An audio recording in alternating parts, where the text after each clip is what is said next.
오사무는 중세시대 일본에서 살았던 가장 위대한 작가 중 한 명이었습니다. 세계적으로 유명했죠.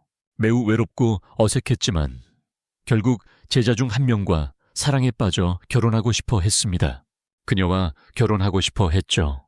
하지만 세상은 그들의 사랑을 받아들이지 않았고 슬픔에 잠긴 그들은 함께 천국에서 살기 위해 자결하기로 합니다. 하지만 그는 마왕이 지배하는 마법 세계로 떨어지게 됩니다. 그곳에서 그의 유일한 목표는 사랑하는 사람을 찾아 평화롭게 함께 사는 것입니다. 하지만 모든 일이 너무 빨리 일어나서 그에게는 이해하기 어려웠다. 그가 전생에서 기억하는 것은 흐린 날 비를 맞으며 걸어서 다리를 건너고 빠르게 흐르는 강둑 근처에서 멈춘 것뿐이었다. 그는 사랑하는 사람의 눈을 바라보며 두 사람의 손을 붉은 실로 묶고 함께 죽기로 결심했던 것을 기억했다. 하지만 그들이 강에 뛰어들기 전에 그들 뒤에 덤불이 바스락거리기 시작했다. 그리고 트러쿤이 나타나 그의 동의 없이 죽으려 했다며 화를 냈다. 평소처럼 트러쿤은 그들의 소원대로 두 사람을 아이스케 시켰다. 다음 순간 오사무가 눈을 뜨자 자신이 어떤 서구 문명이 디자인한 것 같은 환하게 밝혀진 대성당이네요. 그는 이곳이 천국인가 궁금해하며 뒤돌아보는데 목소리가 그를 불러 천국은 이런 모습이 아니라고 말합니다. 그는 파란 드레스를 입은 아름다운 여인이 자신에게 말하는 것을 봅니다. 그 여인은 자신이 이 세계를 안내하는 사제이며 자신의 이름은 아니라고 소개하며 창가로 걸어갑니다. 그리고 오사무를 부릅니다. 그녀는 그에게 이 세계는 그가 알고 있는 세계와 매우 다르다고 말합니다. 이 세계는 마법이 하늘과 땅을 지배하고 용들이 자유롭게 날아다니는 세계입니다. 거인과 불을 뿜는 새들 같은 마법 생물들이 이 세계를 가득 채우고 있습니다. 그녀는 그에게 이 세계가 어둠에 덮여 있다고 말합니다. 그리고 오직 영웅만이 이 세계의 빛을 되돌릴 수 있다고 합니다. 오사무는 여전히 혼란스러워하며 자신의 죽음조차 결정하지 못했던 자신이 이제 다른 세계로 보내졌다는 사실을 깨닫습니다. 그는 자신의 무능함과 수치스러움에 대해 생각하며 머리를 감쌉니다. 어떻게 살고 죽을지조차 결정하지 못하는 자신의 나약함에 대해서 말입니다. 애는 그에게 약간의 공간을 주고 이야기를 시작한다. 그에게 보내고 싶은 임무에 대해서. 하지만 그녀가 돌아서자 진정제 병이 그녀의 발 쪽으로 굴러온다. 그녀는 공포에 질려 위를 쳐다보는데 오사무가 다시 한번 자살을 기도했고 수면제를 모두 먹었다는 것을 알게 된다. 애는 즉시 지팡이를 꺼내 마법으로 그를 치료하고 그를 의식으로 되돌린다. 하지만 그는 기뻐하기보다는 더 짜증난 표정으로 그녀에게 더 이상 귀찮게 하지 말라고 한다. 그녀는 그에게 정신 차리라고 말한다. 그는 이 세상의 영웅이 될 것이기 때문이다. 하지만 그는 아무렇지도 않게 알약을 집어 하나씩 먹기 시작합니다. 그녀는 그가 트러쿤 자신에 의해 선택받았다고 말합니다. 매우 슬픈 삶을 살던 사람에게는 언제나 트러쿤이 방문하여 아이스카의 눈으로 행복하게 인생을 다시 시작할 수 있는 새로운 세계로 인도합니다. 오사무는 LSD를 먹듯 알약을 계속 먹고는 여신에게 다가가 말합니다. 소중한 사람과 함께 죽는 것이 인생에서 가장 행복한 순간이 될 것이라고. 애는 어리둥절한 표정으로 그가 담배를 집어 피우기 시작하는 것을 바라봅니다. 그래서 그녀는 모든 사람처럼 그의 능력치를 보여주기로 합니다. 이 세계로 이동한 사람들은 신과 같은 능력을 가지고 있으니까요. 하지만 놀랍게도 이 남자는 지피가 하나밖에 없고 지금도 중독되어 있습니다. 그녀는 자신의 기술을 확장하면서 혼란스러워하며 반드시 무언가가 있어야 한다고 생각합니다. 그의 능력치를 완전히 바꿀 만한 압도적인 능력 말이죠. 하지만 놀랍게도 그는 어떤 능력도 마법도 없었습니다. 그리고 그가 가지고 있는 유일한 장비는 담배와 성냥뿐이었습니다. 그녀는 실수가 있었음을 깨닫고 오사무에게 사과하며 그를 여기로 부른 게 그녀 잘못이야.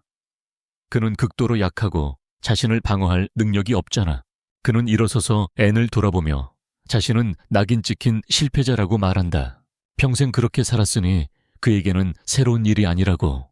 그는 떠나려고 걸어가지만 앤이 그를 기다리라고 말하고 그의 상태와 힘이 없는 것을 고려해서 여기 있으라고 한다. 성당을 나서는 순간 괴물들이 돌아다니니 죽을 거라고. 이 문장은 5번 자막에 포함되어 번역되었습니다. 오사무는 그녀에게 걱정할 필요 없다고 말한다. 그는 그저 죽을 곳을 찾을 뿐이라며 걸어가기 시작한다. 애는 이 일을 처음 시작했을 때의 설렘과는 달리 끊임없이 괴롭히는 사람들을 상대하면서 점점 충격에 휩쌉니다. 마치 상사 행세를 하며 자신이 부족하다고 말하는 회사의 영웅이나 자신을 칭찬해 주길 바라는 오만한 놈들처럼 말이죠. 결국 그녀는 일에 대한 흥미를 잃고 마치 로봇처럼 다가오는 모든 영웅들에게 아첨하기 시작했지만 이 남자는 달랐습니다.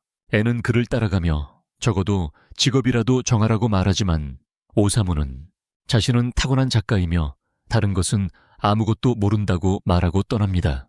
밖으로 나온 그는 다시 수면제를 먹기 시작하는데 머릿속 인공지능 목소리가 그에게 경험치를 얻었다고 알려줍니다.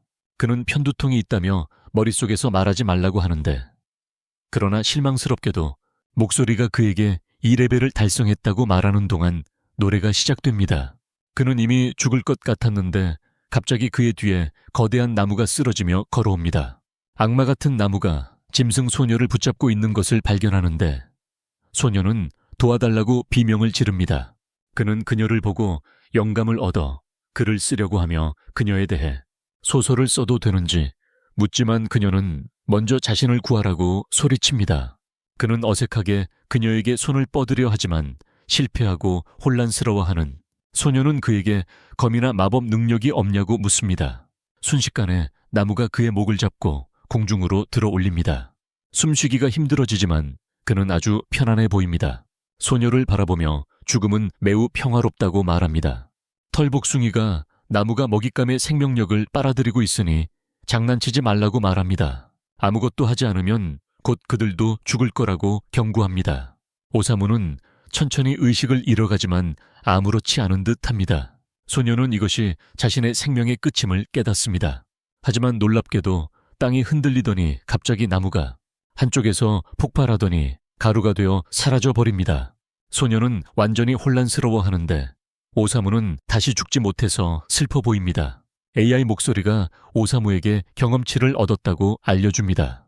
독을 사용해서 적을 죽였으니 말이죠. 그리고 그때 털복숭이 소녀는 나무가 이미 오사무 몸속에 있던 독을 흡수해서 죽었다는 것을 깨닫습니다. 목소리가 오사무에게 이제 3레벨이라고 알려줍니다. 오사무는 머리를 잡고 다른 시기시기를 집어듭니다. 소녀는 그가 꽤 강하다고 말하지만 오사무는 슬픈 표정으로 관심이 없다는 듯이 죽고 싶다는 자신의 소원이 5번째로 이루어지지 않았고 살아남았다고 말합니다. 소녀는 그가 왜 그러는지 이해하지 못하지만 자기 집에 가서 밥을 먹자고 그에게 제안합니다. 그녀가 그의 손을 잡자 갑자기 소중한 사치의 기억이 그의 눈앞에 스쳐 지나갑니다. 그는 손목에 여전히 남아있는 붉은 실을 보며 사치도 이 세계로 순간이동했을까 궁금해합니다. 털복숭이가 혼란스러워하며 자기 이름은 사치가 아니라고 말하지만 그는 듣지 못하는 것 같습니다. 그는 일어서서 얼굴에 미소를 지은 채 걸어갑니다. 소녀는 그를 쫓아가면서 어디 가는 거냐고 묻지만 그는 계속해서 사치의 이름을 되뇌이며 이 기묘한 마법 세계에서 살아갈 새로운 이유를 찾았다고 생각합니다. 그는 그들이 죽기 직전의 순간을 떠올리며 세상 어디에 있든 사치를 찾겠다고 다짐하고 그녀를 찾으면 함께 자살하기로 했던 대로 할 것이라고 결심합니다. 그는 다시 대성당으로 향하는데 거기서 안내가 오사무의 무사를 기도하는 것을 발견합니다. 그를 이렇게 빨리 다시 만나서 기쁘지만 그가 이미 여자친구가 있다는 걸 알고 조금 실망합니다. 하지만 그는 개의치 않는 듯하며 아내에게 사치라는 이름의 사람을 아느냐고 묻습니다. 혹시 그녀와 함께 이 세계로 이송되었을지도 모르니깐요. 이제 2명의 여자와 경쟁해야 한다는 사실에 아는 더욱 충격을 받습니다. 그는 아무런 단서도 얻지 못하고 털복숭이 소녀와 함께 진정제를 먹으며 다시 방황하기 시작합니다. 그때 털복숭이 소녀가 그에게 원하는 여자를 곧 찾을 거라고 하지만 그때까지는 근처 로스 마을에 가보자고 말합니다. 그런데 그녀가 그의 손을 잡는 순간 안이 나타나 그녀를 지팡이로 치며 공공장소에서 손잡는 건 부적절하다고 말합니다. 털복숭이가 앤이 자신에게 반했다는 것을 바로 알아채고 그녀를 놀리기 시작합니다. 애는 그런 거 아니라고. 자신의 임무는 영웅들을 인도하고 안전하게 지키는 것이라고 주장합니다. 털복숭이는 그녀가 자신이 왜 그렇게 강한지 이제 이해한다고 말합니다. 애는 논란들은 무슨 말이냐고 묻는데 그때 짐승 소녀가 오사무가 단 한 번의 공격으로 악마나무에서 자신을 구해줬다고 말합니다. 애는 그가 이미 다른 여자와 그렇게 가까워졌다는 생각에 더욱 슬퍼집니다. 그때 그녀가 뒤돌아서자 그가 관 속으로 뛰어드는 것을 봅니다. 그는 여기에 온 이후로 계속 어지럽다고 이제 잘 거라고 주장합니다. 그리고는 관을 닫는데 그 때문에 애는 로프로 관을 끌어야 합니다. 진짜 모험이 곧 시작될 지저귀는 마을에 도착하려면 말이죠. 곧 털복숭이 타마도 앤과 함께 관을 끌게 되는데 애는 짜증이 나서 오사무에게 나와서 제대로 걸으라고 소리칩니다. 답을 기다리지만 관 안에서 아무 소리도 나오지 않자 걱정하기 시작합니다. 답을 기다리지만 걱정하기 시작합니다. 관 안에서 아무 소리도 나오지 않으니까요. 그녀는 앤을 보며 그가 죽었는지 묻습니다. 하지만 앤은 그의 상태를 재빨리 확인하고 그녀에게 말합니다. 그는 괜찮고 그냥 안에서 쉬고 있다고. 오사무는 사랑하는 사람의 얼굴을 떠올리며 공짜로 여행하는 기분을 만끽하고 있습니다. 곧 그의 꿈은 타마의 비명으로 깨어납니다. 도시 근처에 도착했으니 나오라고 소리치는군요. 그는 관에서 나와 할즐역 아름답게 빛나는 로스시티를 감탄하며 바라봅니다. 가게들은 사람들로 북적였고 길은 온갖 짐을 실은 동물들로 막혀 있었습니다. 애는 그에게 시간을 낭비하지 말고 즉시 왕궁으로 가서 왕을 만나야 한다고 말했고 그들은 관을 두고 성으로 향했습니다. 성 안으로 들어가자 그들은 뚱뚱한 탐왕과 그의 아름다운 딸 샤 공주를 만났습니다. 앤과 타마는 모두 무릎을 꿇었지만 오사무는 비굴하게 굽히지 않고 계속 서 있었습니다. 왕은 그들에게 하룻밤 잠자리와 필요한 만큼의 음식을 제공했습니다. 그들은 여기 있지만 그는 대가를 원한다고 말합니다. 왕은 그들에게 여행자들의 아찔한 이야기들을 무엇보다 즐겨 듣는다며 오사무에게서도 듣고 싶다고 말합니다. 이것은 큰 실수였습니다. 오사무는 죽은 듯한 눈으로 그를 바라봅니다. 그리고 왕에게 관에서 잠자는 법을 가르쳐 줄 수 있다고 말합니다. 이 말은 관에서 잠자는 법을 가르쳐 주겠다는 오사무의 말에 뚱뚱한 왕을 겁에 질리게 합니다. 그는 이것이 좀비처럼 생긴 남자가 자신의 궁궐에서 자신을 위협했다고 생각합니다. 애는 공주가 정말 예쁘다고 말하며 즉시 그의 주의를 돌립니다. 그리고 왕께서는 기뻐하시며 그들에게 곧 결혼한다고 말씀하십니다. 그래서 그들에게 적합한 사람들을 소개하기로 하고 그들을 불러들입니다. 곧 문이 열리고 거대한 기사가 궁정으로 들어옵니다. 그 옆에는 손에 하프를 든 날씬한 남자가 함께 있습니다. 왕께서는 그 기사를 고메주라고 소개하시는데 그는 가장 강한 남자들 중 한 명입니다. 그리고 오토는 재치 있는 음악가이자 정치 감각이 뛰어난 사람입니다. 왕께서는 악마왕이 그 지역 근처에서 활동을 증가시켰지만 자신은 너무 뚱뚱하고 나이가 너무 많아 악마들과 싸울 수 없으니 사위 중 한 명에게 이 일을 처리해 주기를 바란다고 설명합니다. 오사무가 독약 알약을 계속 먹는 동안 왕은 그들에게 둘 중 누가 이 왕국의 다음 왕이 되는데 더 적합한지 묻습니다. 하지만 오사무는 별로 신경 쓰지 않고 왕에게 자신은 모른다고 말합니다. 그는 왕국 전체의 운명을 어떤 낯선 여행자의 결정에 맡긴 어리석은 왕이라고 부르며 미소를 지으며 비유적으로나 문자 그대로나 왕으로서 자격이 없다고 말합니다. 왕은 충격을 받고 오사무는 그저 돌아서서 궁정을 나갑니다. 두 소녀는 그의 대신 왕에게 사과합니다. 그날 밤 늦게 오사무는 침대에 앉아 아름다운 달을 바라봅니다. 완전히 자신의 생각에 잠겨있던 오사무는 안내가 깨어나서 모든 것이 괜찮은지 묻자 편히 잠 못 이루는 게 일상이라며 밤새도록 하늘을 바라보는 게 자신에게는 평범한 일이라고 말한다.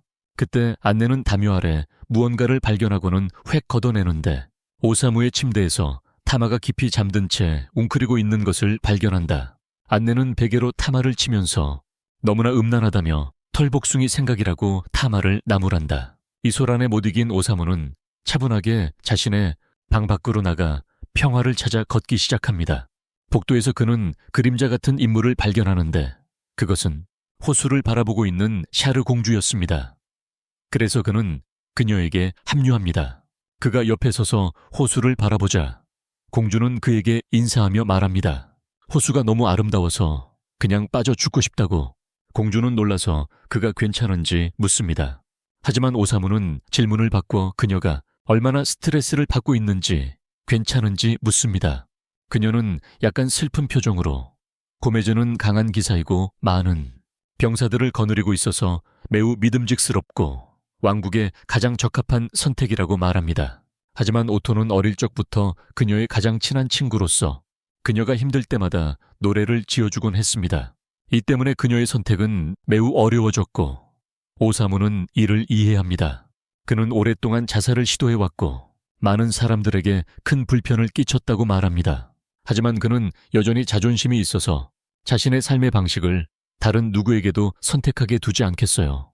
이 말은 공주에게 각성을 가져다주고 오사무는 그녀에게 자신의 마음이 원하는 대로 하고 다른 사람들의 말은 신경 쓰지 말라고 말하며 자리를 떠납니다. 다음 날 아침 왕은 기쁜 표정으로 모두를 다시 법정으로 불러들이며 딸이 마침내 결정을 내렸다며 증인이 되어달라고 말합니다. 공주는 고개를 들고 내려오며 오랫동안 고민 끝에 오사무와 함께 자결하기로 결심했다고 선언합니다. 이 말에 모두가 충격을 받고 애는 기절합니다. 타마가 까불지 말라고 소리치는 동안 하지만 샤르는 아랑곳하지 않고 오사무에게 자신이 기분이 안 좋을 때마다 오토가 노래를 불러줬다고 생각했다고 말한다. 하지만 어젯밤에 기분이 좋았을 때도 그는 계속 노래를 불렀고 그게 자신의 잠을 방해했고 오토가 그저 자기 애가 강한 놈이라는 걸 깨닫게 했다. 그녀는 또한 고메주를 선택할 수 없는데 그는 냄새나는 늙은 짐승이기 때문이다. 왕이 그녀에게 달려가 남편을 선택해야 한다고 말한다. 하지만 공주는 그에게 자신의 의견을 한 번도 물어보지 않았다고 바보라고 부른다.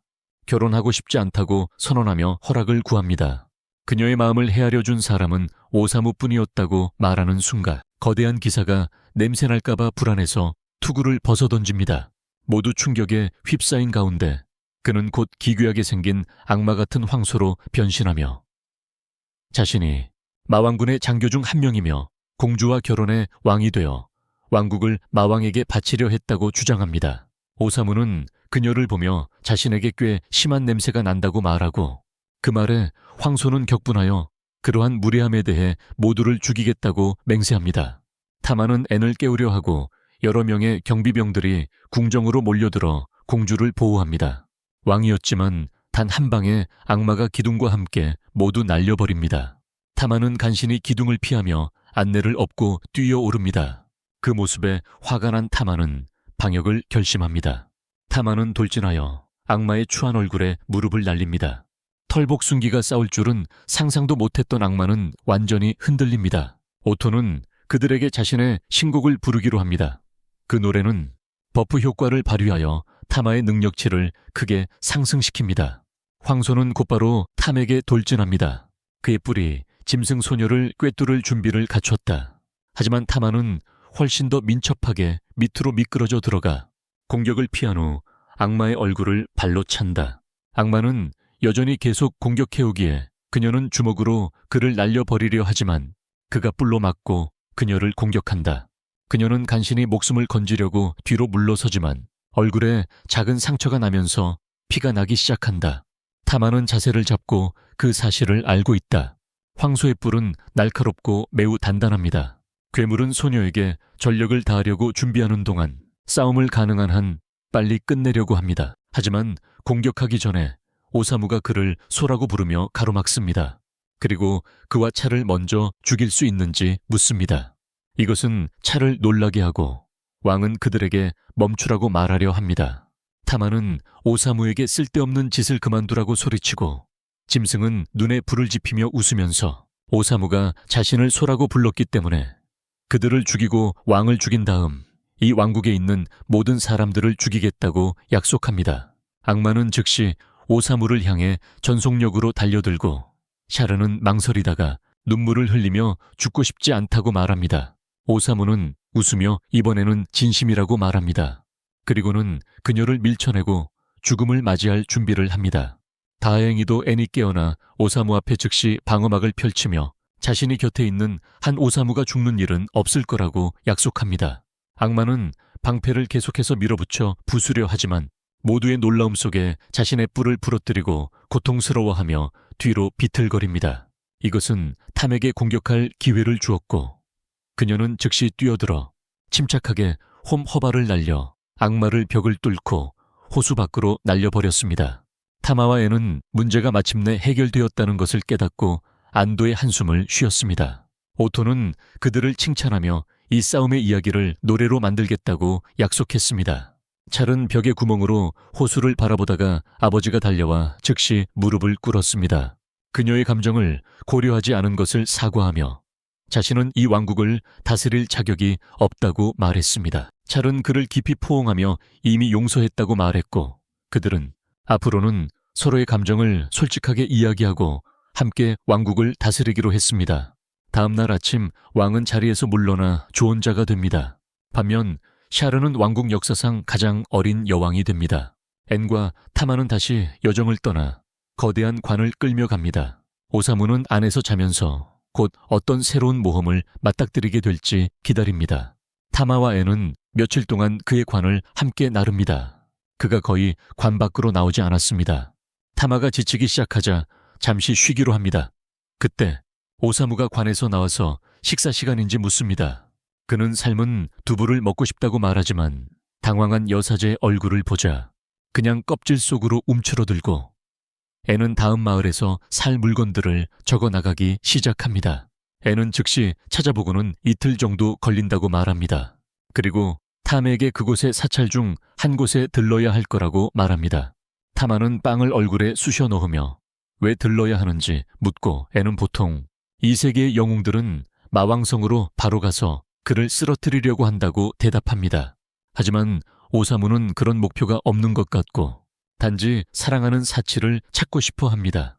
그 때문에 그들은 그녀에 대한 더 많은 정보를 찾아 돌아다녀야 할 거예요. 타마는 그녀가 오사무를 좋아한다고 놀리기 시작하지만 그녀는 즉시 모든 것을 부인해요. 그런 일은 없다며 자신은 그저 그를 안내하는 것이 자신의 일일 뿐이라고 주장해요. 타마는 그녀의 고향까지 동행하겠지만 그 후에는 혼자 여행해야 할 거라고 말해요. 앤은 이미 사직서를 친한 정령을 통해 절에 보냈으니 문제가 없을 거라고 말해요.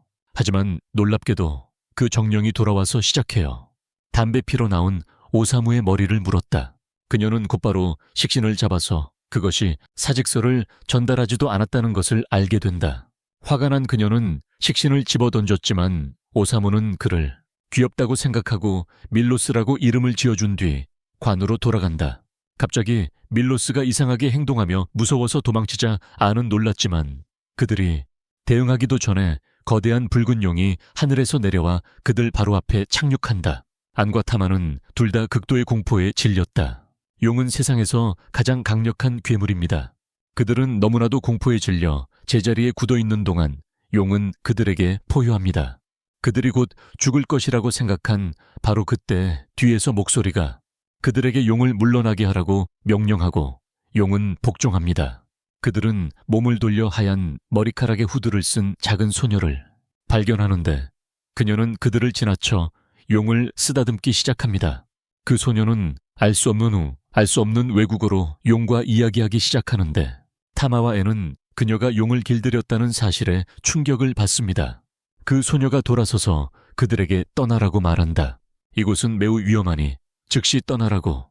하지만 그들이 대답하기도 전에 오사무가 관에서 다시 나와 담배를 피운다. 앤은 그 어린 소녀에게 오사무가 저승의 영웅이라고 말하지만 그 말을 듣자마자 그녀의 태도가 바뀐다. 자신이 발룡이라는 것을 보여주려고 망토를 벗고 그녀의 아우라가 그들을 밀쳐낸다. 앤은 그 소녀가 지닌 힘을 믿을 수 없다는 듯이 그리고 그녀는 다른 세계 사람들을 보면 죽이겠다고 주장합니다. 용녀는 즉시 마법 공격을 준비하여 오사무에게 발사합니다. 하지만 앤은 진정한 친구로서 자리를 지키며 그들 앞에 방패를 펼칩니다. 하지만 용 소녀의 힘은 너무 강력해서 N의 방패는 부서지고 거대한 폭발이 일어납니다. 다행히 먼지가 가라앉자 N은 마지막 순간에 공격을 막아냅니다. 그리고 그들의 목숨을 구합니다.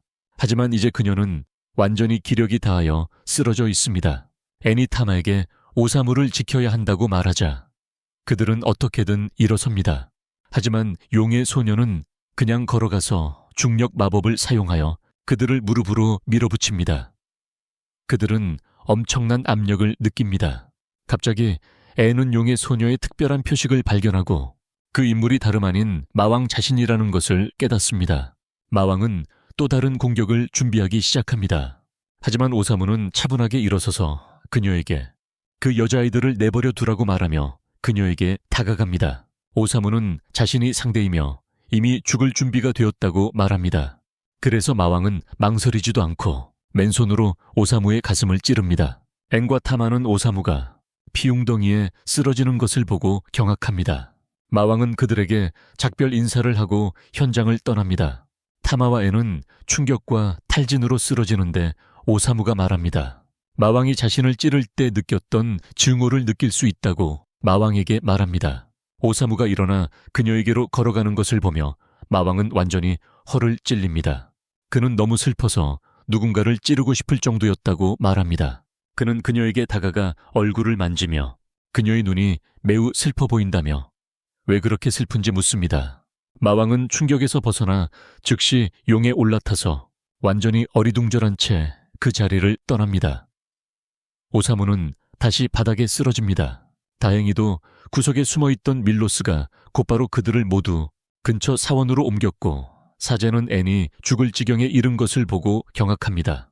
그녀는 괜찮냐고 묻지만 아는 오사무의 목숨을 구해달라고만 사제에게 말합니다.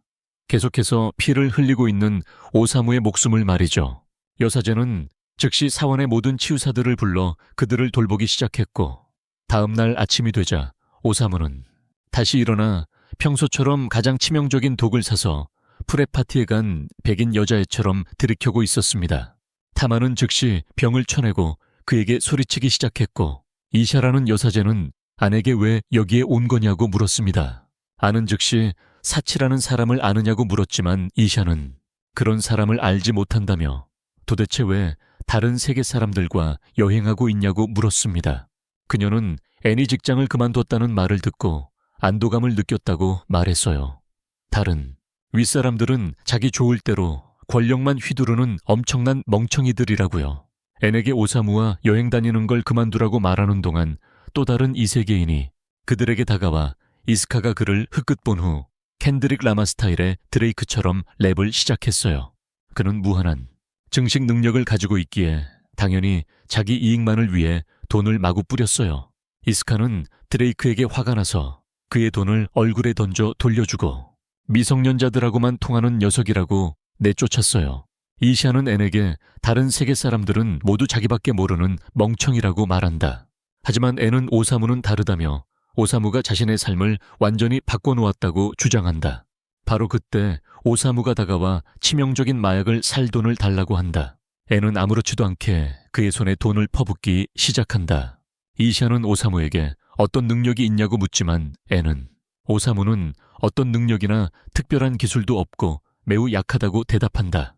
그럼에도 불구하고 그는 자신과 타마를 어둠의 군주로부터 구하기 위해 목숨을 걸었다. 이샤는 충격을 받고 앤에게 그럴 리가 없다고 말한다. 다른 이세계인이 7일 전에 마왕을 죽였다는 거야.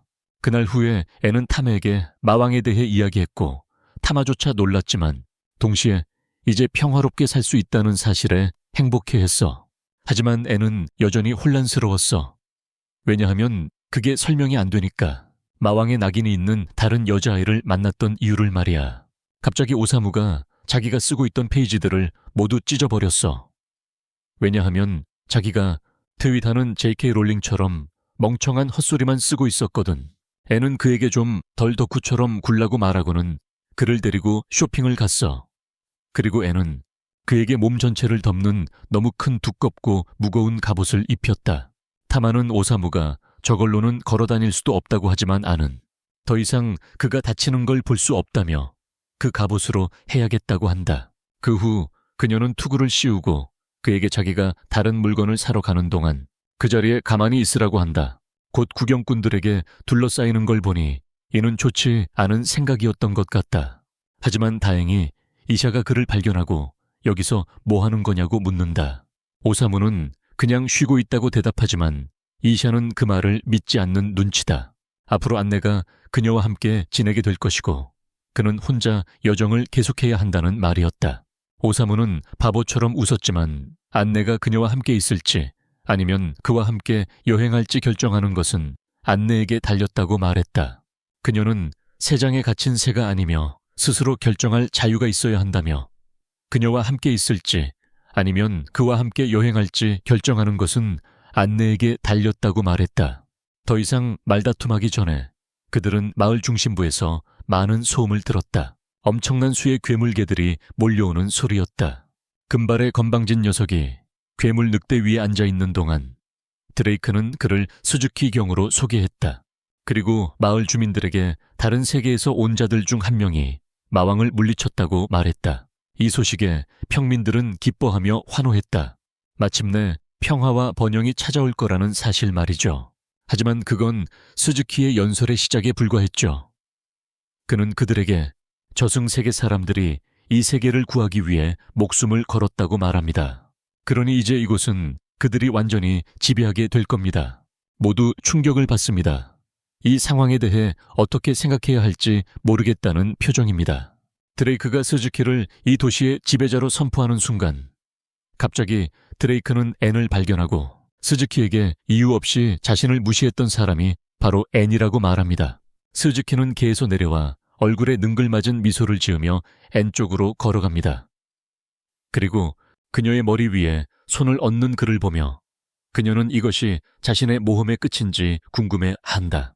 타마는 너무나도 무서워서 그 강력한 영웅에게 아무것도 할 수 없었는데 갑자기 스즈키가 특수 스킬을 사용하여 순식간에 앤의 몸을 지배한다.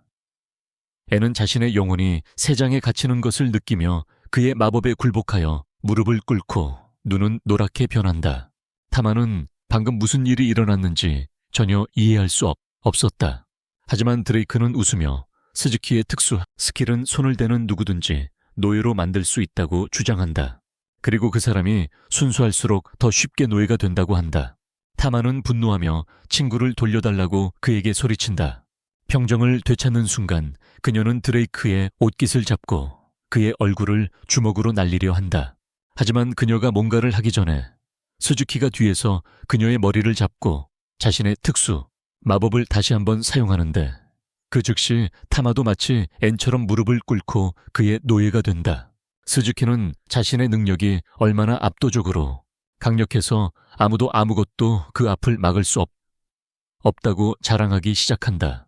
하지만 군중이 침묵하는 가운데 이샤의 목소리가 크게 울려 퍼지며 그녀는 스즈키를 향해 그런 마법을 무고한 사람들에게 사용한 것에 대해 엄청난 욕설을 퍼붓는다. 그녀는 이 마을이 누구에게도 결코 항복하지 않을 것이라고 말한다. 바보 같은 짓이라고 스즈키를 비난하자 마을 사람들이 모두 동의하며 소리쳤다. 하지만 스즈키는 웃으며 아랑곳하지 않았다.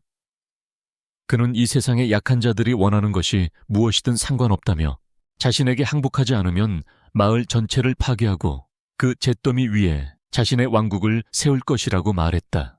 그는 미친 듯이 날뛰는 괴물개들에게 마을 사람들을 공격하라고 명령했고 순식간에 아수라장이 되었다. 사람들은 사방으로 도망치기 시작했고 스즈키는 웃으며 자리를 떠났다. 4마리의 괴물들에게 둘러싸인 이샤는 그에게 소리쳤다. 인간성이 조금이라도 남아있다면 이 광기를 멈추라고. 하지만 그는 아무렇지도 않게 그녀를 괴물개들에게 내버려 두고 떠났다. 곧 도시는 전장으로 변했고 괴물개들은 불을 지르며 난장판을 만들었다. 그 지역의 모든 건물과 집들이 무너지는 동안 주민들은 안전한 곳으로 도망친다. 그 와중에도 오사무는 깔끔한 작은 갑옷을 입고 있는데 타마가 이제 스즈키의 완벽한 지배 아래에 있는 그녀가 오사무를 공격한다.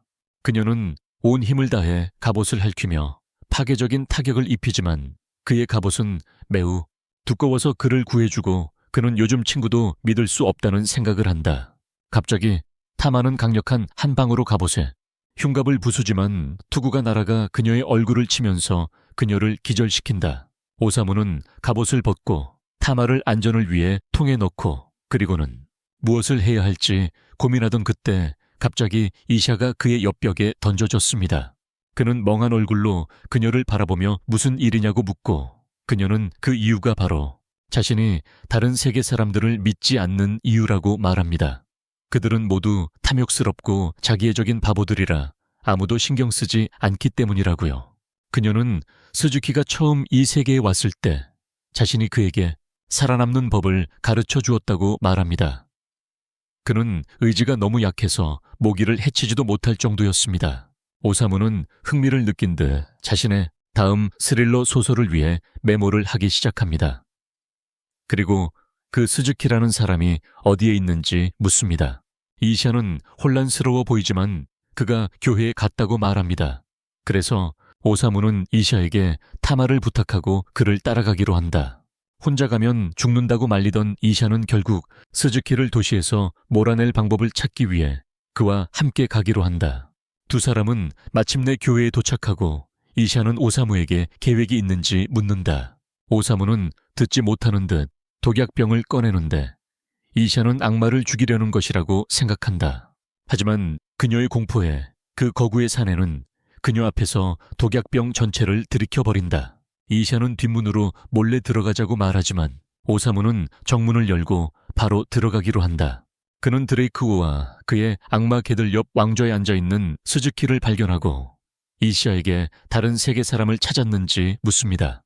그는 이샤에게 다른 세계 사람을 도와줄 사람을 찾았는지 묻습니다. 오사무는 자신이 그에 대한 소설을 쓰려고 왔을 뿐이라고 주장하며 처음에는 영웅적인 이야기가 될 것이라고 생각한 스즈키를 기쁘게 합니다. 하지만 오사무는 그 소설이 부패와 탐욕, 그리고 나르시시즘이 인간이 가질 수 있는 가장 추악한 특성에 대한 것이라고 주장합니다. 스즈키는 이에 화가 나서 괴물 개들을 앞세워 그들을 갈기갈기 찢으려 합니다. 이샤는 즉시 오사무를 밀쳐내고 빛 마법을 사용하여 대부분의 개들을 물리칩니다. 하지만 그중 한 마리가 돌파하여 이샤를 거의 물어뜯을 뻔합니다. 다행히 그녀는 지팡이로 짐승을 막지만 다른 괴물, 개들이 오사무를 향해 불꽃을 쏘기 시작합니다.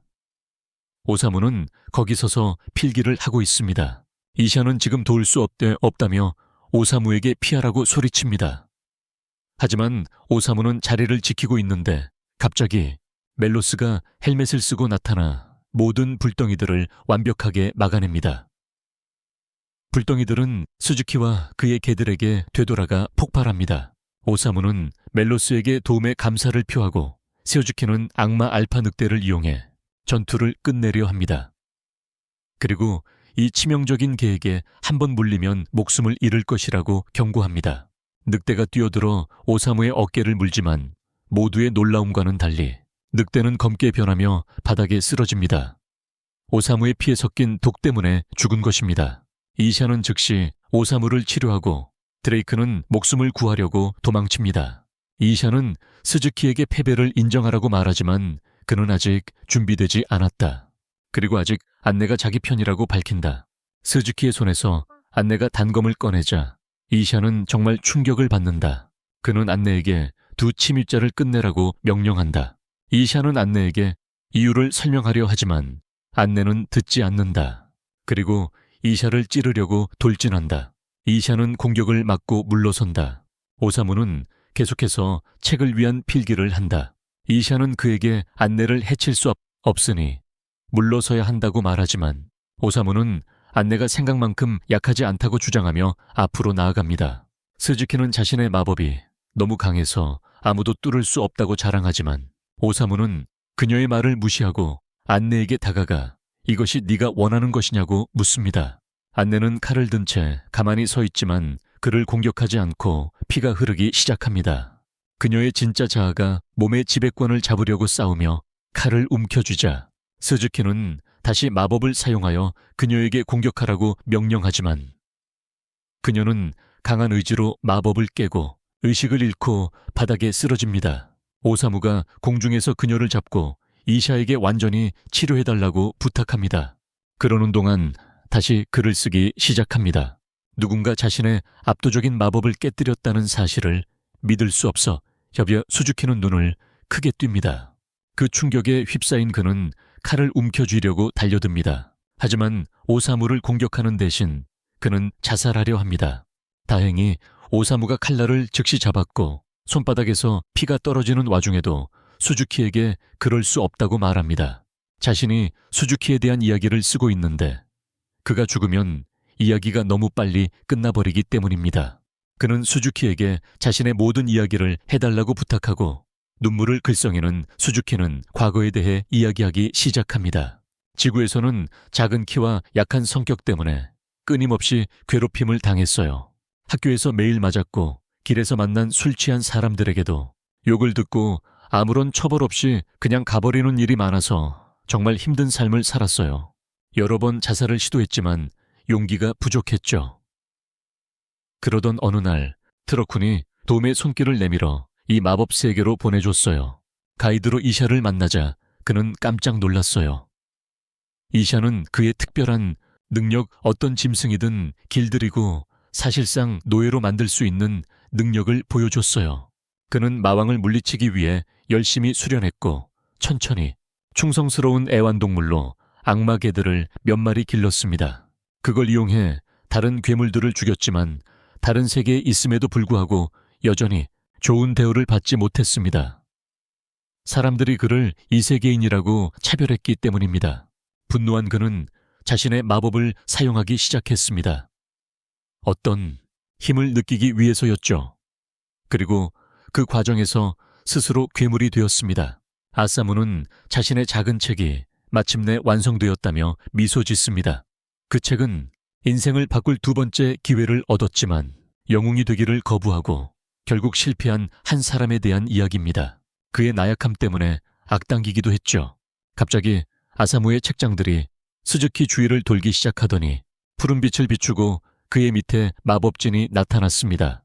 아사무는 그에게 좋은 이야기였지만 그의 걸작은 아니라고 말하며 종이 한 장을 잡아 찢었습니다. 갑자기 눈부신 빛이 그들을 눈멀게 했고 스즈키는 시야에서 사라졌습니다. 앤과 이샤는 눈을 믿을 수 없었습니다. 그 남자가 방금 스즈키를 그의 세계로 돌려보냈다는 것을 깨달았습니다. 이 세상에 존재할 거라고는 상상도 못했던 힘이었습니다. 아사무는 이때쯤 지루함을 느껴 뒤로 넘어진다. 그리고 다시 수면제를 조금씩 씹어먹기 시작한다. 도시 안에서는 요괴 개들이 마법에서 풀려나 그냥 다시 숲으로 돌아가고 타마도 통에서 나와 제 모습을 되찾는다. 다음 날 아침 이샤는 아사무에게 아름다운 관을 감사의 표시로 건넨다. 그가 원했던 것이었고 받고 매우 기뻐하는 것 같았다. 이샤는 앤에게 앞으로의 여정이 매우 힘들 것이며 살아남지 못할 수도 있다고 경고한다. 그래서 그녀는 다시 한번 여기 남아서 삶을 즐길 건지 묻습니다. 하지만 앤은 거절하며 자신은 어떤 이야기가 될지 알아보려 한다고 말합니다. 자신의 삶이 어떤 이야기가 될지 알아보려고 하는 거죠. 이샤는 미소를 지으며 작별 인사를 하고 다시 길을 떠납니다. 앞으로 어떤 치명적인 모험이 기다리고 있는지 전혀 알지 못한 채 다른 세계의 영웅들이 물리친 마왕이 풀려났다는 사실을 알게 된 이후로 모두가 마침내 안도의 한숨을 쉬고 죽을 위험 없이 어디든 자유롭게 돌아다닐 수 있을 것 같았습니다. 하지만 그 마왕을 물리친 7 영웅들이 이제 그의 성에 자리 잡고 최근에 이 나라 교황에게 선전포고를 보냈습니다. 이제 자기들이 마음대로 전 세계를 지배하겠다고 주장하며 다른 사제들은 충격을 받고 이샤는 마왕의 딸도 실종되었다는 것을 밝힙니다. 이는 엄청난 문제입니다. 그녀는 엄청난 힘을 가진 악마이기 때문에 원한다면 나라 전체를 파괴할 수도 있거든요.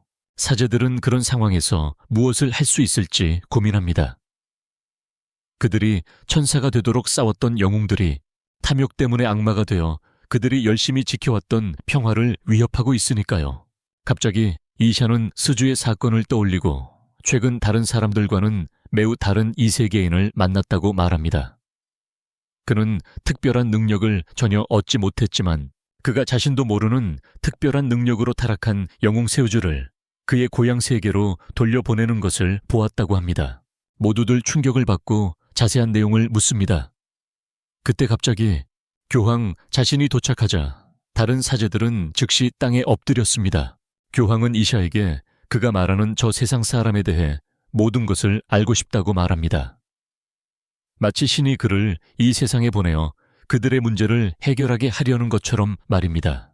이 세상의 문제를 해결하기 위해 그를 이 세상에 보냈을 것이며 그 저 세상 사람이 이 중대한 위기를 해결하는 열쇠가 될지도 모른다고 말합니다.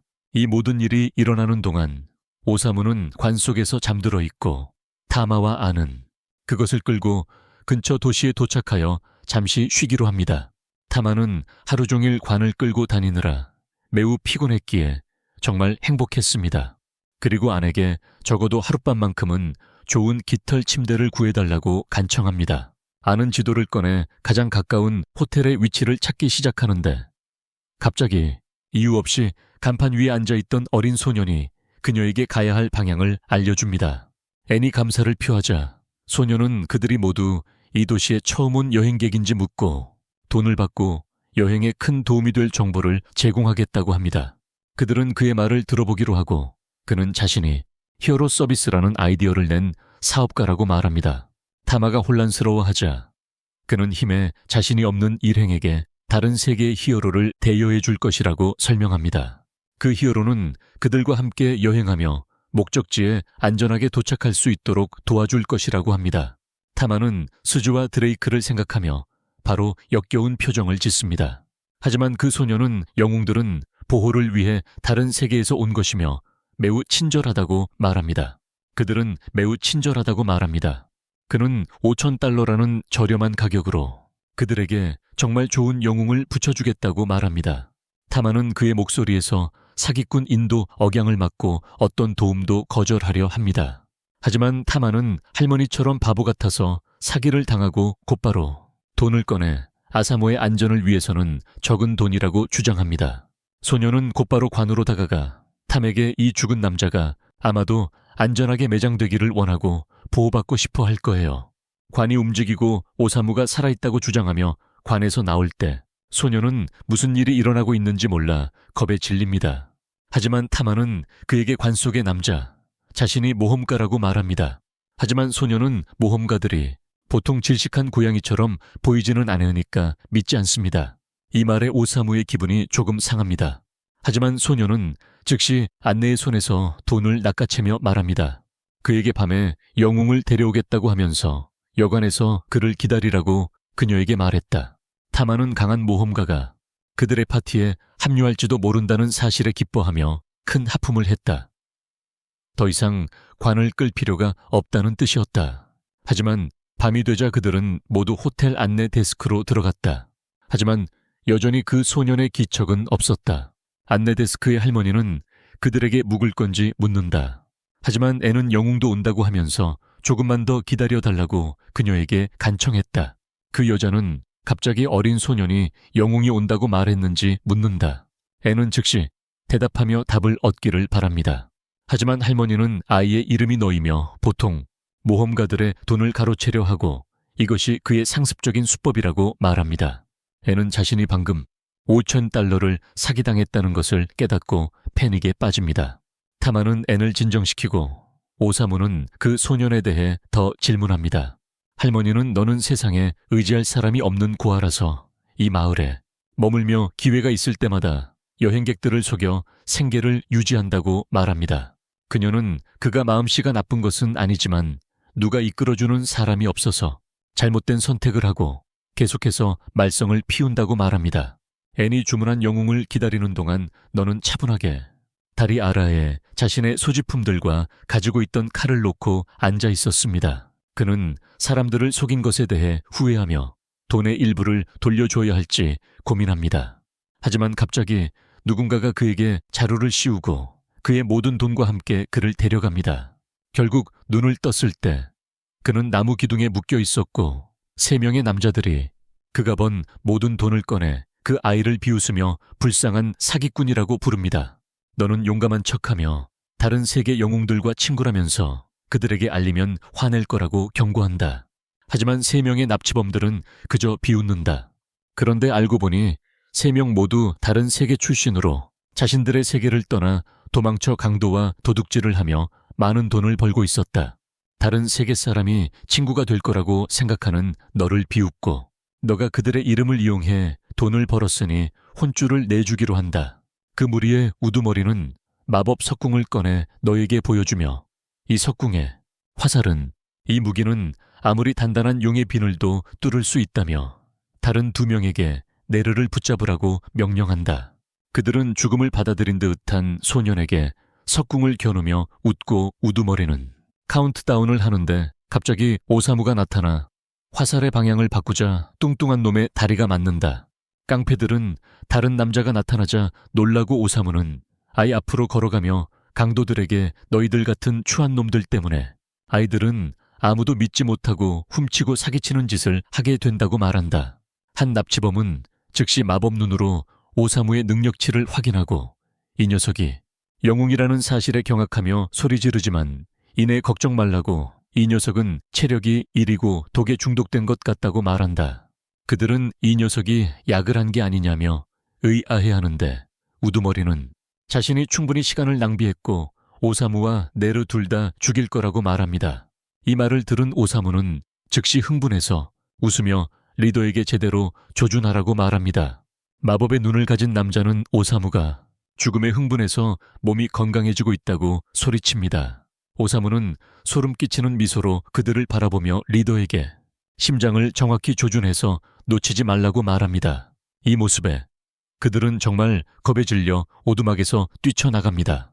저 남자 마약에 취한 악마가 빙의한 줄 알았어요.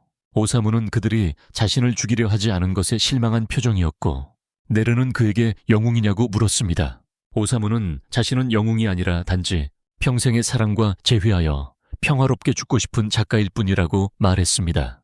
그렇게 말한 후 오사무는 네르에게 앞으로 긴 인생이 남았다며 만약 도둑질과 거짓말의 길을 택한다면 자신보다 더 악한 자에게 기둥에 묶이는 신세가 될 것이라고 말했습니다. 네르는 눈물을 글썽이며 그를 바라보았습니다. 오사무는 불쌍한 소년에 묶인 것을 풀어주지도 않고 그냥 오두막을 떠납니다. 다음 날 아침 타마와 애는 도시를 떠나 다음 큰 마을로 향할 준비를 합니다. 그때 오사무가 아직 잠이 많은 것을 알아챕니다. 애는 자기와 타마는 어젯밤 아주 평화롭게 잠을 잤기 때문에 그를 걱정합니다. 하지만 오사무는 그저 미소를 지으며 관 속으로 다시 들어갑니다. 애는 그에게 나오라고 소리치기 시작하는데 갑자기 그들의 뒤에서 너의 목소리가 들립니다. 타마는 즉시 그에게 달려들어 돈을 돌려달라고 요구한다. 하지만 너는 자신이 거짓말을 하지 않았다며 그들과 함께 목적지에 무사히 도착할 수 있도록 파티에 합류할 것이라고 말한다. 오사무와 다른 이들은 곧 타마의 고향이기도 한 구른 도시에 도착한다. 문의 경비가 매우 삼엄하지만 타마는 자신이 모두를 아무런 어려움 없이 들여보낼 수 있다고 자신한다. 고향에서 매우 유명하기 때문이다. 알고 보니 그녀는 유명한 것뿐만 아니라 지명수배 중이었는데 경비병들이 그녀를 보자마자 그녀와 함께 있는 모든 사람들을 체포한다.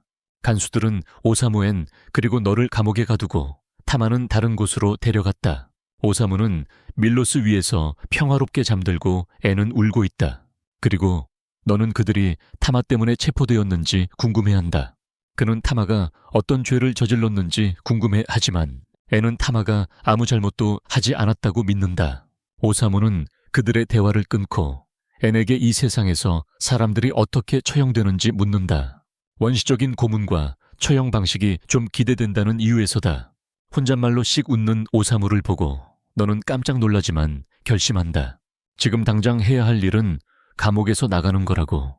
그는 거리에서 갈고 닦은 기술을 이용해 감옥 문을 열고 애는 그를 힐끗 노려봅니다. 오사무는 네르의 어깨에 손을 얹고 소녀는 적어도 칭찬이라도 해줄 거라고 생각합니다. 하지만 오사무는 그가 자물쇠를 연 것에 몹시 불편해합니다. 자유를 얻으려고 애쓰기보다는 편히 쉬고 싶었기 때문입니다. 바로 그때 간수들이 와서 그들을 묶습니다. 오사무는 그들에게 사형을 당할 것인지 아닌지 묻습니다. 그는 왕좌의 방에서 대신으로부터 그 질문에 대한 답을 듣게 됩니다. 대신은 그들의 엄청난 죄 때문에 그들이 모두 사형될 것이라고 선포합니다. 앤은 당황하여 고향이 사람들에게 적어도 자신들이 무슨 죄를 저질렀는지 말해달라고 요청하고 시부 왕은 그들이 자기 나라 공주를 납치했기 때문에 사형이 유일한 벌이라고 말합니다. 앤은 그들이 공주를 전혀 모른다고 대답하고 바로 그때 타마가 공주처럼 차려입고 방에 들어옵니다. 그녀는 아버지인 왕에게 자신이 납치되지 않았다고 말합니다. 그녀는 더 강해지기 위해 여러 나라를 여행하고 있었어요. 앤과 너는 입을 떡 벌리고 그녀를 쳐다보았습니다. 타마는 아버지에게 이 사람들이 자신의 친구라고 말하면서 그들을 즉시 풀어줄 것을 요구했지만 시부는 거절했습니다. 하지만 타마가 정말로 친구들을 풀어주고 싶다면 조건을 내걸었습니다. 그는 그녀에게 어리석은 짓을 절대 하지 않겠다고, 왕족의 아이답게 살겠다고 약속하라고 했습니다. 친구들을 사형당하는 것에서 구하기 위해 타마는 자유를 포기하고 아버지의 조건을 받아들입니다. 친구들에게 작별 인사를 하고 왕좌의 방을 떠납니다.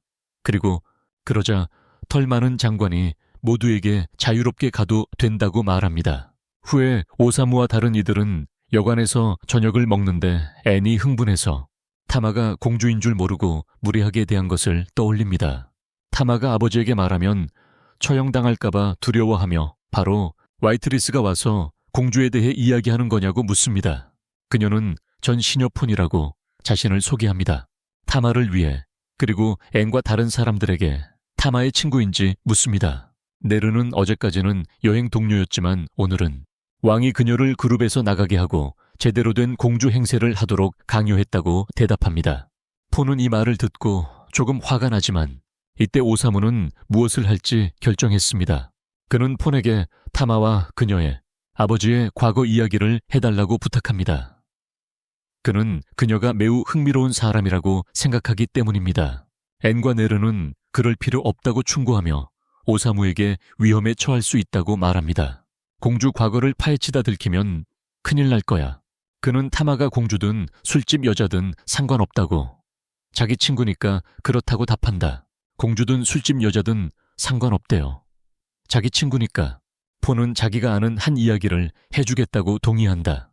한편 타마는 친구들을 생각하며 향수에 젖어 있는데 갑자기 궁궐 꼭대기에 서 있는 사람을 발견한다. 그 순간 건물의 큰 일부가 검은 구멍으로 빨려 들어가고 왕은 무슨 일이 일어났는지 확인하려고 왕좌의 방에 도착한다. 그는 왕좌에서 휴식을 취하고 있는 인간을 발견하고 그 인간은 자신을 마왕을 물리친 7명의 초월적인 영웅 중 하나인 카이라고 소개한다. 왕은 그에게 무슨 일로 왔냐고 묻고 카이는 자신이 여기 온 이유는 이 왕국 전체를 집어삼키기 위해서라고 선언하며 그의 뒤에 악마의 턱이 나타난다. 병사들은 카이에게 살아서 돌아갈 수 없을 거라고 말한다. 그루는 전사들의 도시이기 때문이다. 병사들이 그에게 달려들지만 카이는 손가락을 튕기자 악마의 턱이 병사 바로 옆에 나타나 순식간에 그들을 삼켜버린다. 알고 보니 카이는 자신의 악마 같은 턱이 먹는 것을 함께 맛보는군요. 그리고 방금 죽인 고양이 병사들의 뼈를 뱉어냅니다. 고기가 너무 질기고 딱딱하다고 합니다. 그리고 그런 건 더 이상 먹고 싶지 않다고 합니다.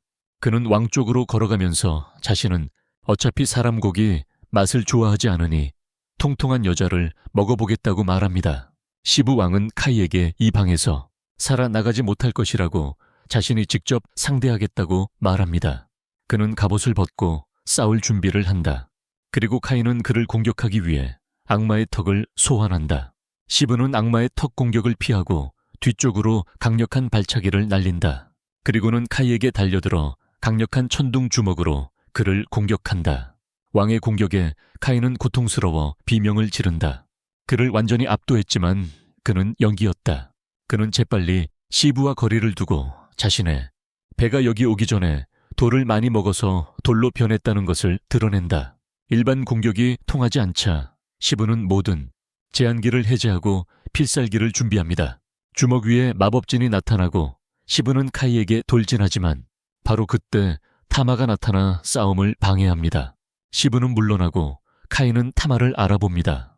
카인은 다음 사냥감은 타마라고 선언하고 타마는 얼어붙습니다. 잠시 전 옥상에서 본 인물이라는 것을 알아봤기 때문입니다. 타마는 옷을 찢고 아버지와 함께 싸우려 하지만 그는 그녀를 멈추며 런을 대체할 수 없다고 말한다. 그 말에 가여운 고양이 소녀는 깜짝 놀라 자신의 쌍둥이 오빠 런을 떠올린다. 그는 그녀보다 훨씬 강하고 재능이 뛰어났다. 모두들 왕국이 그의 손에 안전할 것이라고 생각했지만 10년 전 런과 그의 어머니는 마차 사고로 돌아가셨다.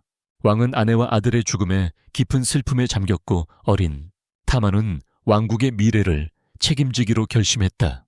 그녀는 죽은 오빠를 대신하고 싶었지만 그녀의 아버지와의 관계를 더욱 악화시켰습니다. 시브는 탐에게 자신의 싸움에 간섭하지 말라고 합니다. 왜냐하면 여자는 부엌에 있어야지 전장에 있을 곳이 아니라고 말합니다. 타마는 아버지를 여자를 싫어하는 돼지라고 부르며 카이에게 달려듭니다. 자신이 오빠만큼 훌륭하다는 것을 증명하기 위해서입니다. 하지만 카이는 자신의 악마 같은 턱을 보내 타마를 공격합니다. 타마는 너무 느려서 반응하지 못합니다. 마지막 순간에 시브가 타마를 위험에서 밀쳐내면서 자신의 팔을 잃습니다. 카이는 그를 비웃으며 이제 팔을 먹었으니 필살기는 못 쓸 거라고 말한다. 타마는 격분하여 그에게 달려들지만 털복숭이 장관이 그녀를 기절시켜 안전한 곳으로 옮긴다. 카이는 나중에 그녀를 처리할 수 있으니 도망치도록 내버려 두기로 하고 지금은 왕을 먹을 계획이다. 한편 오사무는 폰으로부터 타마와 그녀 아버지에 대한 이야기를 모두 들었다. 그가 떠나려는 순간 늙은 대신이 타마와 함께 나타나 악한 이계인이 성을 공격했다고 알립니다. 갑자기 성 근처에서 폭발이 일어나고 카이가 시브 왕을 포로로 데리고 나타납니다. 그는 시민들에게 자신을 소개하고 이제부터 새로운 지배자라고 선포합니다. 그는 이 땅의 왕으로서의 목표가 그들을 모두 먹는 것이라고 선언합니다. 한 남자가 그에게 돌을 던지며 내려와서 혼쭐을 내주겠다고 겁을 준다. 카이는 그에 대한 대답으로 제자리에서 그를 그냥 삼켜버린다. 군중들은 당황하여 도망치지만 카이는 자신이 마왕을 섬기던 악마들을 경비병으로 배치해 아무도 도망칠 수 없게 했다고 말한다. 그러고는 시브를 발로 차서 끌고 가는데 모두가 공포에 질린다. 하지만 오사무는 노트에 무언가를 기쁘게 적고 있다. 그는 글을 다 쓰고는 타마는 정말 비극소설의 여주인공이라고 말한다.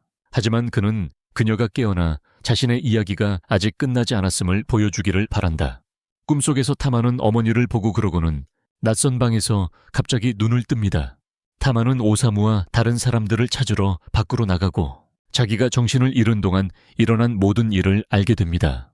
타마는 카이를 물리치러 성으로 달려가지만 대신이 왕조차도 할 수 없었던 일이라며 그녀를 막습니다. 타마는 아버지가 자신을 지키려다 패배했다고 말하며 오빠 대신 나라를 지키는 것이 자신의 의무라고 대답합니다. 떠나려던 참이었지만 앤이 그녀를 멈췄습니다. 그녀는 고양이 소녀에게 오래전에 자신의 오빠와 엄마가 돌아가셨고 이제는 왕마저 패배했다고 말합니다. 만약 왕국의 공주마저 이런 상황에서 목숨을 잃는다면 나라의 희망마저 산산조각 날 것입니다. 그래서 그녀는 탐에게 잠시 물러서서 친구들에게 상황을 맡기라고 부탁합니다. 타마는 확신하지 못하지만 앤은 그녀에게 장담하며 그들은 이계인들을 물리칠 비장의 카드를 가지고 있다. 그러자 오사무는 팀원들에게 성으로 따라오라고 명령한다. 그리고 그들은 궁궐을 지키는 2마리의 거대한 괴물을 만난다. 앤과 누르는 싸울 준비를 하지만 오사무가 앞으로 나서서 새 왕에게 먹히러 왔다고 경비병들에게 말한다. 오사무가 자신은 카이의 연설에 감동을 받아 그에게 먹히고 싶다고 설명하자 모두들 어리둥절해 한다. 그 괴물들은 뇌세포 하나만 공유하고 있기에 그래서 이 상황에 어떻게 반응해야 할지 모르겠어요. 오사무가 계속 괴롭히자 그들은 오사무와 그의 친구들을 다시 감방에 가두는데 아는 울면서 신에게 도움을 구하기 시작합니다. 오사무는 아내에게 그렇게 창피한 짓 하지 말라고 한 뒤 누르에게 가서 모자 밑에 숨겨둔 철사를 꺼내 최고로 잘하는 일을 해달라고 부탁합니다. 한편 카이는 첫 번째 반인간을 먹을 날을 참을성 있게 기다리고 있는데 갑자기 2명의 경비병이 와서 먹히고 싶어 하는 변태 인간에 대해 이야기합니다. 그들이 자세히 설명하기도 전에 그들은 뒤에서 강한 힘이 가해져 카이 쪽으로 날아갔다. 카이에게 복수하려고 타마가 나타났고 그는 정말로 그녀를 먹고 싶어 했기에 기뻐했다. 그녀는 어린 시절 나무가지에서 아버지가 오빠론을 훈련시키는 것을 보던 기억을 떠올린다. 싸우거나 누군가를 다치게 하는 것을 매우 싫어하는 온화한 사람이었음에도 불구하고 아버지는 런을 싸움의 기술로 훈련시켰다. 반면 타마는 완전한 톰보이였고 싸우는 법을 배우고 싶어 했지만 아버지는 항상 그녀의 말을 막고 어머니와 함께 부엌으로 돌아가라고 말했다. 그녀는 오늘 자신의 힘을 모두에게 증명하겠다고 다짐하며 현실로 돌아온다. 한편 카이는 그는 그녀를 보자 엄청나게 기뻐했는데 그녀 아버지를 미끼로 사용하면 그녀가 스스로 찾아올 것을 이미 알고 있었기 때문이다. 마침내 그는 왕좌에서 일어나 그녀에게 다가가며 자기는 먹잇감 가지고 노는 걸 좋아한다고 말하고 곧바로 옆에 누워있는 악마를 타마 쪽으로 차버린다. 타마는 간신히 피하지만 카이의 힘에 겁에 질린다. 놀랍게도 그것은 단지 눈속임이었고 카이는 순식간에 거리를 좁히고 그녀를 벽에 처박을 정도로 세게 공격한다.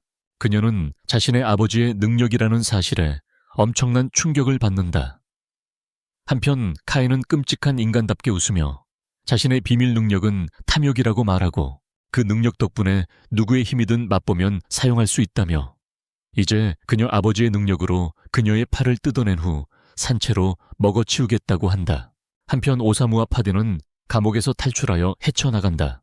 궁궐 복도에서 아는 오사무가 계획이 있는지 궁금해합니다. 하지만 왕좌로 향하는 대신 그는 왕비가 생전에 사용하던 다른 방으로 들어갑니다. 그는 방을 가로질러 화장대 쪽으로 걸어갑니다. 서랍을 열려고 하지만 잠겨 있습니다. 누르는 그에게 타마를 도와야 하니 시간 낭비하지 말라고 합니다.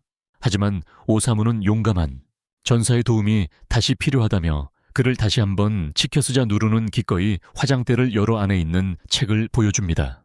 왕좌의 방에서 타마는 카이의 끊임없는 공격에 간신히 서 있지만 그는 너무 빨라서 그녀 뒤에 나타나 강력한 발차기를 날려 그녀를 공중으로 띄운 후 팔꿈치로 바닥에 내던집니다. 그는 그녀를 비웃으며 그녀의 무술이 완전 쓰레기라며 자신을 이길 수 없다고 말합니다. 하지만 타마는 오빠 런이 어떻게 훈련했고 싸우는 것을 싫어했어도 포기하지 않았는지 기억합니다. 그녀는 힘을 끌어모아 다시 일어서고 아버지는 그들의 힘의 차이가 너무 크니 물러서라고 말합니다. 하지만 카이는 이 광경을 보고 엄청나게 기뻐하는데 그녀의 살을 맛보고 싶은 마음이 더욱 커졌다. 그는 전 세계에서 부유했던 시절을 떠올린다. 부모님이 모든 것을 사주시던 엄청나게 부유했던 시절 말이다. 그는 그저 말 그대로 부잣집 버릇없는 아이처럼 굴었고 하루 종일 5성급 요리를 먹으며 지냈다. 하지만 그런 생활은 그를 공허하게 만들었고 완벽한 소시오패스로 만들었다. 그는 인생에서 무언가를 느끼고 싶었다. 그래서 어느 날 포크로 하녀 중 한 명을 공격했어요. 아무 이유 없이 그랬고 경호원들이 막아야 했죠. 부모님이 엄청 부자였기 때문에 아무런 처벌도 받지 않고 텅 빈 삶을 계속 살았어요.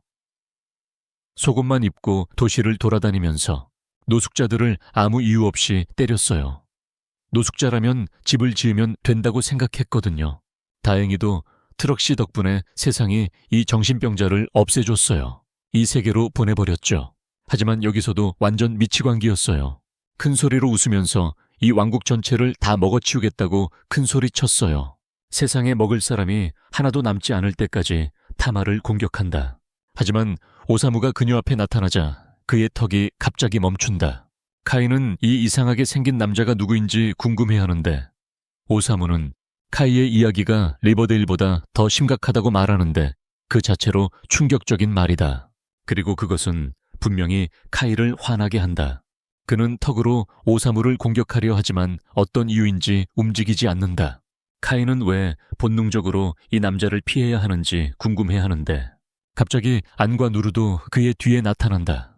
오사무가 카이에게 신의 벌을 내리러 왔다고 주장하며 카이에 대한 이야기를 쓰고 그를 그의 세계로 돌려보내라고 오사무에게 말한다. 하지만 오사무는 완전한 상남자라서 거절한다. 이 남자의 이야기는 한심하다며 이 무개성한 인물에 대해서는 아무것도 쓰지 않겠다고 말한다. 이에 격분한 카인은 리그닌 스트라이크를 사용하여 모두를 날려버린다. 공주를 먹기 전에 모두 죽이겠다고 말하면서 타마는 간신히 일어나면서 자신이 친구들에게 입힌 상처에 대해 자책하고 있다. 하지만 오사무는 아무렇지도 않다는 듯이 그녀에게 종이 뭉치를 건넨다. 그녀에게 이 이야기를 바쳤다고 주장하며 타마는 책을 잡고 페이지를 넘기는데 갑자기 페이지들이 빛나기 시작하자마자 책에서 날아나 그녀 주위를 맴돈다. 카인은 다시 누르 일에게 천둥 공격을 퍼붓는다.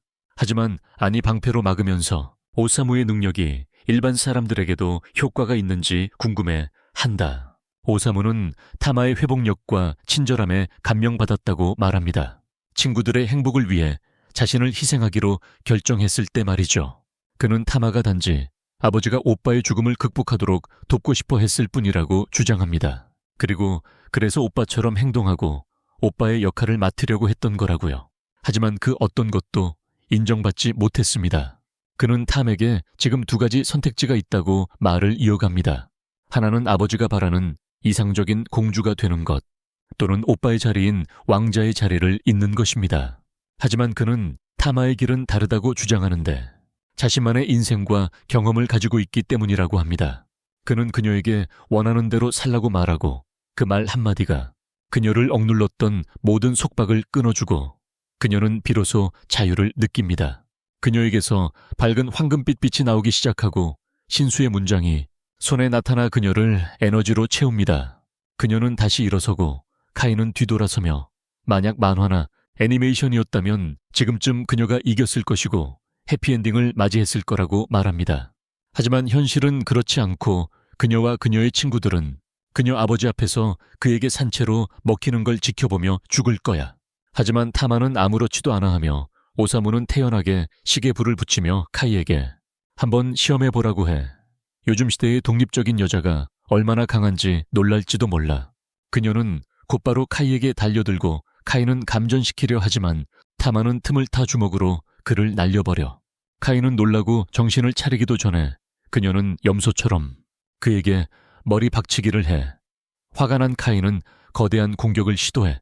하지만 타마는 제 갈 길을 가며 베가바이 야라는 특수 능력을 사용합니다.